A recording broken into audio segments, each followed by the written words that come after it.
Hello, I am Himanshu. I'll be describing our dataset and uh, about the talk about the global terrorism. So, terrorism implies the use of violence to terrorize a population or government for certain political or religious or ideological purpose. Mm, so, in the past 50 years, we have a large amount of terrorism and terror attacks. So in this dataset, we will be exploring the terror attacks over the world from 1970 to 2016 and find the most affected countries and the most notorious groups and their motives. So here is the number of terrorist activities by year. So as we can see that the graph is increasing, and the most increase in the terror activities begins from 2000. After 2000, we can see that the increase is significant, and so the reason behind it is first is the formation of new terrorist organizations. As the population is increasing, um, and the poverty also increasing. So so the one of the cause of formation of terror group is the poverty. So as the new terrorist organizations are forming, so the number of uh, terrorist activities are also increasing. Next is the um, as the technology is increasing, we are making different kind of weapons. So as the weapons fall into the wrong hands, which are the terrorists, and that backfires to us. So next is the favorite target. So you can see that the favorite target is private citizen and property. Um, and here the um, here we can find that we have most attacks, and second is the military, police, and government general. So as the um, as attacking the military, police, and government general, which are the um, most powerful people in a country, terrorists basically send a message to all other people in the country, that not in the country but also to uh, the whole world, that they can attack anywhere at any time, and they are attacking the private citizen and the property because they have more money, and there are also some powerful managers or stakeholders of the company, and due to some political influence also they attack the private citizens. So the methods and the user, first is the assassination. So in the assassination, they basically um, capture or kill the kill most, means the primary objective is to kill one or more specific prominent individuals, and so it usually a person of high rank or military officer or government official or some celebrities. So next is the armed assault, in which the primary objective is to cause physical harm or death directly to human beings or firearms, through firearms or sharp equipments such as knives. So third is bombing or explosion. As the name suggests, the attack is carried out through putting bombs in public places, and bombs and explosives, and which can kill a large amount of people at the same time. So next is the hijacking. So the whose primary objective is to take control of a vehicle such as aircraft, boat, or bus for the purpose of diverting it to an on-program destination and force the release of prisoners or some other political objectives. And um, next is the hostage taking. So there are two types of hostage taking. First is the barricade incident, second is the kidnapping. And the difference is that in both cases they kidnap or hijack it, they kidnap some hostages and they demand money.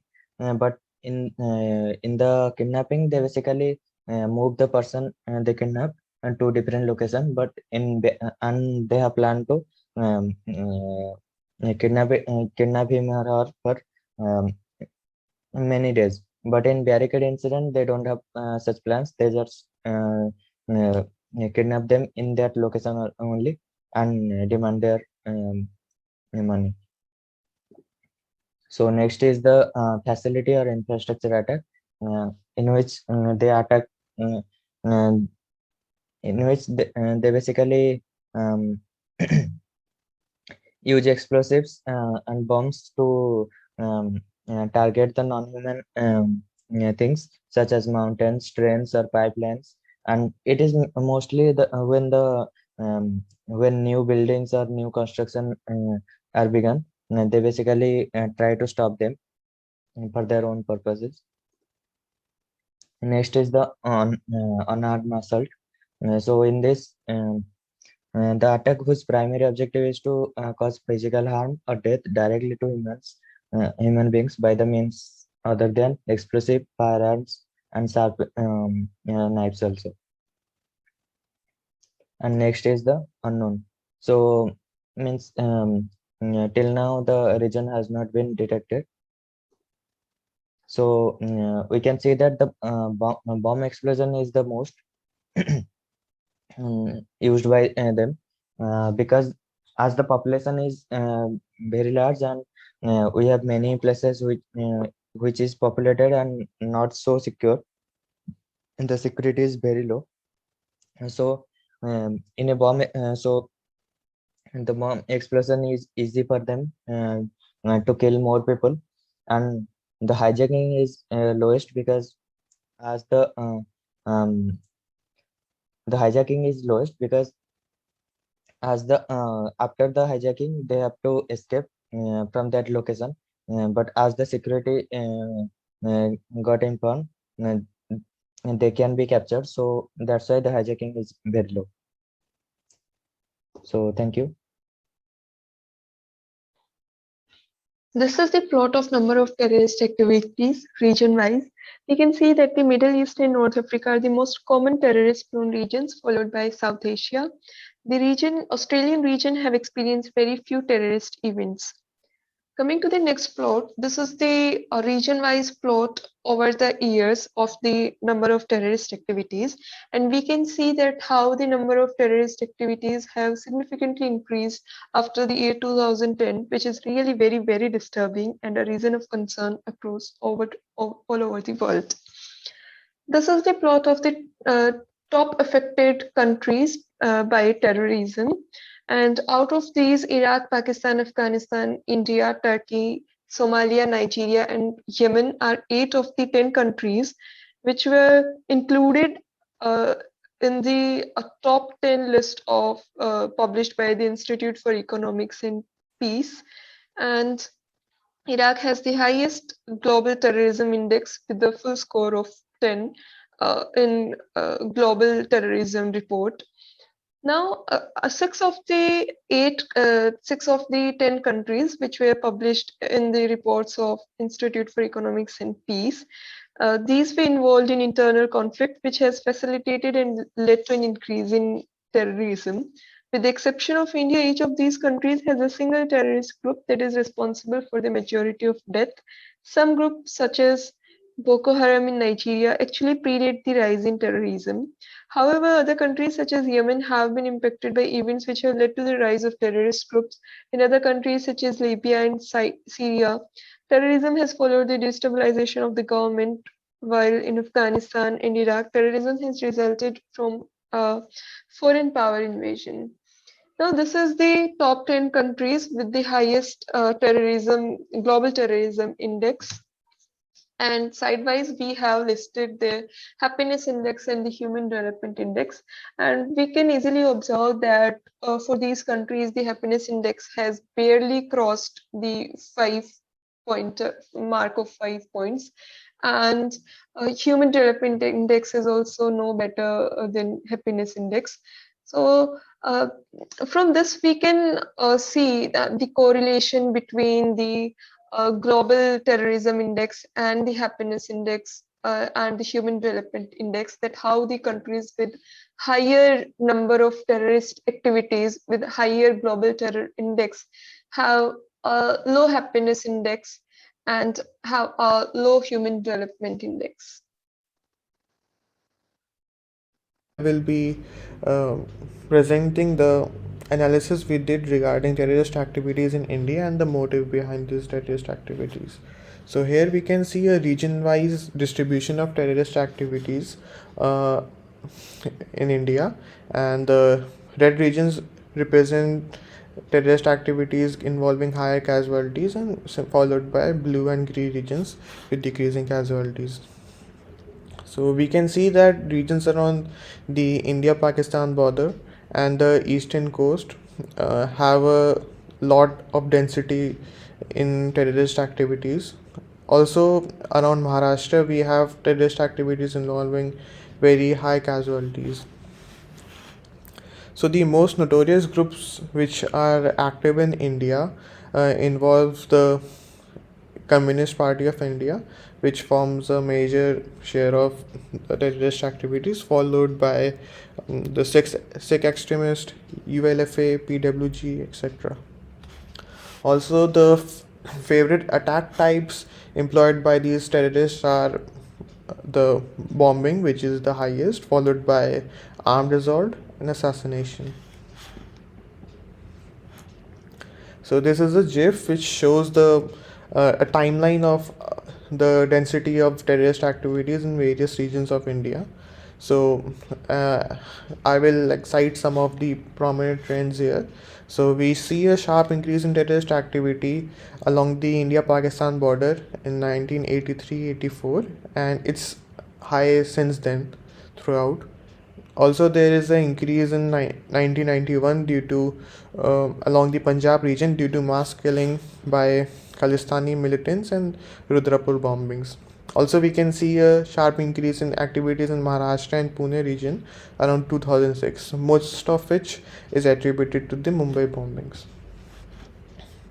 So, to find the motive, the most prominent motive behind these terrorist activities, so like it can be revolt, grudges against the government, or religious sentiments.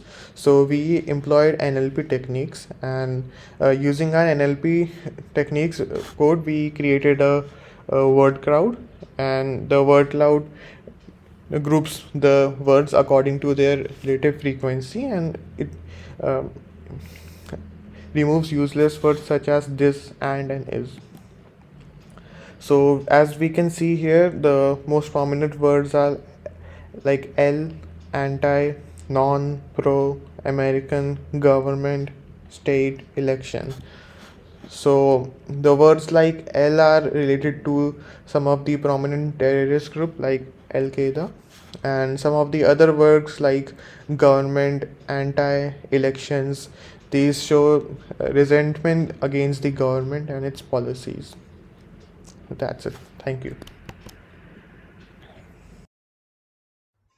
So this is a chart of number of terrorist attacks by different terrorist groups. As we can see, Taliban, the most blatant of all, is in operation from the mid-90s. Also refers itself as the Islamic Emirate of Afghanistan. Shining Path, on the other hand, is the Communist Party of Peru, following Marxism, Leninism, Maoism, and Gonzalo ideologies. The ISIL or ISIS is a Sunni jihadist group with a particularly violent ideology that calls itself a caliphate and claims religious authority over all Muslims. The Taliban and the ISIS are the most discussed organization in the current years. Clearly, these two has the most activities in the recent years, followed by Al-Shabaab, Boko Haram, and the PKK. All of these organizations are led by Islamic or Muslim people or are related to them in some way or another. This correlation is asking itself not to be neglected and needs to be discussed upon deeply and openly as early as possible. However, The IRA is the oldest terrorist group started back in the 1960s and 70s, maybe after the World War II, due to the mass killing, has probably stopped its activities in the late 90s. This base map clearly shows the regions of activities by these groups. ISIL is looked to be the most notorious group in Iran and Iraq, or broadly the Middle East. Similarly, Taliban is concentrated in Afghanistan and Pakistan. The unknown markers are maybe due to an individual attack, due to any resentment, personal grudges, or any non-famous group. USA doesn't witness many terror attacks as compared to India. There are very few attacks that have claimed a very large number of lives. Also, the number of casualties on an average is less as compared to that of India. Attack type used most is still the bombings and explosions, and the reason being the same, that is easy, portable, convenience, and effectiveness. It has, however, witnessed one of the worst terrorist attacks in 2001 in New York by Al Qaeda, consisting of a series of airline hijackings and suicide attacks committed by 19 militants, which killed around 3,000 people.